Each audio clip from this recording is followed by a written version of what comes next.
Oh snap, y'all know what time it is. How y'all doing, Team Up, and welcome back to another episode of Hard News with Murdock. Now, first of all, I want to say thank you to anybody who's been supporting the Unclassified Perspectives to this point. I'm currently at 359 subscribers, 41 away from hitting my 400 mark, which is actually pretty remarkable, well, at least that's what I'm hearing from other creators on the platform that has far larger subscription bases than I do, especially for somebody who uploads once a week. They tell me that's actually a pretty rapid pace. But as I stated before, it's about 70% of the people who watch the channel repeatedly are unsubscribed, so I would really appreciate it if y'all could hit the subscription button and give me a thumbs up if you like what you see. With that being said, let's get into this. Now today, we're going to get into one of my favorite subjects, Trump supporters. That's not right. So ain't. Okay, not really my favorite subject, but I have to put y'all on to how crazy the rhetoric has been getting over there on that side of the camp, especially since the impeachment inquiry began. Not to say things wasn't already pretty crazy over there in the first place, but it always bothered me how they refer to themselves as Trump supporters first, Republicans second. I mean, even when you had Ronald Reagan in office, or Nixon, or even George Bush for that matter, you never heard nobody claim that they was a direct supporter of the president. They was just part of the Republican Party. But you can see how far this rhetoric has come in these clips right here. Take a look for yourself. He's not going to be removed. He's not going to be removed. He's not going to be removed. You feel confident in that? Not by me. My 357 Magnum is comfortable with that. End of story. And they remove him in the Senate. Mm-hmm. I think it'll cause physical violence in this country that we haven't seen since the first Civil War. I think it'll become the second Civil War. I would think that there would be a strong movement, would be very negative, possible violence, not that I'm condoning violence. There'll be a lot of mad Americans, possibly 70, 80 million Americans on the loose, not very happy. What we're seeing is a divided country. You know, both sides are dug in. No one's budging. We have families tore apart. It's including my family. My daughters are liberal. I'm conservative. Now that this whole thing has been going on, we just had a problem at Thanksgiving. Very unfortunate. I wish it never would have happened. This whole mess we're in. Did he do something wrong? It doesn't appear to me that he did. But I think it's going to be very hard for people to change anyone's mind. If you're a Trump supporter, I'll speak for myself. As a Trump supporter, I believe him. And I don't believe that he's dumb enough to say something in front of all those people that would actually get him in trouble. Now, I know some people going to watch that clip and be like, hey, whoa, where all that coming from? We never seen that coming. How did this all start? We have no idea. Or do we?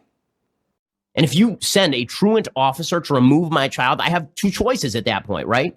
If I have no place to move, because you've now made this national federal policy, I now have two choices. One is to leave the country utterly. Two is to pick up a gun. Those are the only choices that you have left me.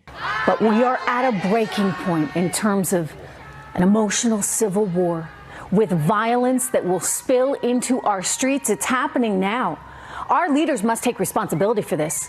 Socialism cannot take root if the American people are armed. If the government shows up in our neighborhoods and starts confiscating guns, I think there is going to be a revolution. I think there is going to be massive blowback. I think you underestimate the passion and the protectiveness of suburban Christian moms. This will start a war in this country. This will start a war in this country. Elizabeth Warren, who seems likely to be the nominee of the Democratic Party, much more likely than Joe Biden, in my opinion, has also called for gun confiscation. So this is what you're calling for is civil war. What you're calling for is an incitement to violence, is something that I wouldn't want to live here when that happened, would you? Beto O'Rourke does not get to raise my child. And if he tries, I will meet him at the door with a gun. I'm talking about the 1850s. The result was the darkest moment in American history, the Civil War. And we're near a civil war right now. If you try to influence our kids through indoctrinating them at school or at church or whatever, if you mess with our private institutions that we have worked very hard to protect and to protect the religious liberty of, you will start a war. You will. It is sedition. Somebody once said, it is said, an absolute attempt to overthrow. It's not a hoax. It's not a witch hunt. It's not a tantrum. This is serious business. This is the stuff of which wars have begun. I used to think that sounded crazy. I don't anymore. Well, yeah. You know, like Civil War kind of stuff is very scary when you think about the way that the division continues to happen in this country because of the mantra of the left and fake news. That is insane. Right.